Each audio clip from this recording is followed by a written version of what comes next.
Hi there. Today I want to talk about a topic that I suspect a lot of SEOs might consider a little bit fluffy, a little bit lightweight. But in my humble opinion, that's just because they don't fully understand the implications of it. I want to talk about brand. Now, there's nothing particularly startling me saying that brand is really important now for SEO. I think it's generally accepted that what we call these brand signals are really, really important from a Google point of view. So whether we're talking about growing your social community or getting a great link from the BBC or increasing engagement or getting more direct traffic, these are the things we focus on, we talk about them a great deal. But here's the problem. They're all symptoms of a great brand. They're not actually the underlying causes of a great brand. And ultimately, if they're as important as we think they are from an SEO point of view, if we're going to deliver our job effectively, we've got to get to that root cause. Now, why is it that we're drawn instead to the symptoms?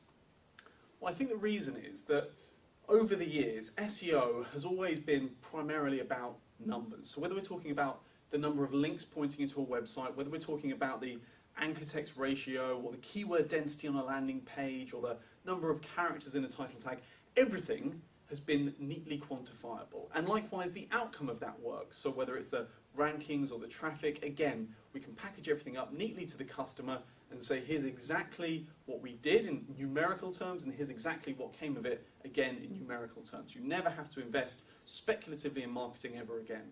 Fantastic. Only it just isn't true anymore. Brilliant brands are not built with a calculator. It's an entirely different kind of process. Now, I can't claim to be a branding expert by any means, but I have had the very good fortune of working with some great branding agencies over the last couple of years. And what I've realized through that experience is that it typically boils down to answering three simple questions. First of all, what matters most to the audience? So it probably sounds like quite an obvious thing this, and something that presumably as businesses we all have the answer to, but actually so few businesses ever bother to ask the question to their customers. A really good example of this was recently one of our partners, a company called Maxop.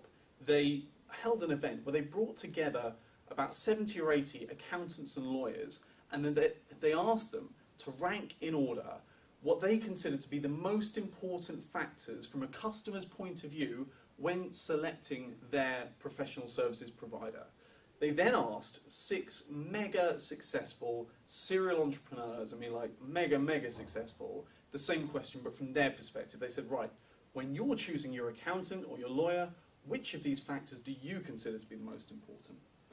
Now, I won't go into what were some very interesting, very revealing results, but I will just say that the contrast was significant. Now, these are professions that have been practicing their trade for decades and decades and decades, and even they don't understand, even they haven't bothered to ask the question, what are their customers truly looking for? The second question is, once you've got the answer to the first, once you understand what matters most to your customers, to your audience, you've then got to say, right, which of these things are we going to pick and then do better than anyone else in the world? Which are we going to become famous for?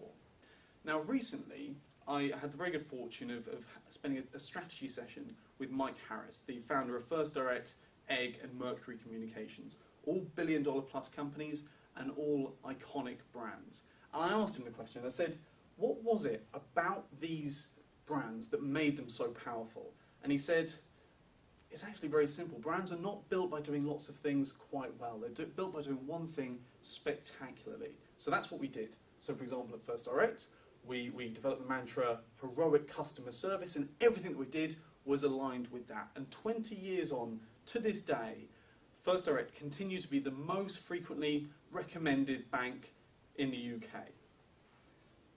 And finally, slightly different question this, but what's the personality of the individuals within the organisation? So if I walk into a shop, or if I call them up over the phone, or indeed engage with them via the website or across social media, what is my experience? So am I dealing with someone who is highly expert, who's very friendly, who's very charismatic, who's very proactive and supportive? Maybe they're very serious. What is it that characterises these collective personality of the organisation? Now, I appreciate that today I've gone into some pretty fluffy territory, but ultimately, if your clients can't answer these three simple questions, they barely deserve to be a business. They definitely don't deserve to be dominating the search engines. If they can answer these 3 simple questions, well, you may just have the makings of a great brand and ultimately a great SEO campaign. Cheers.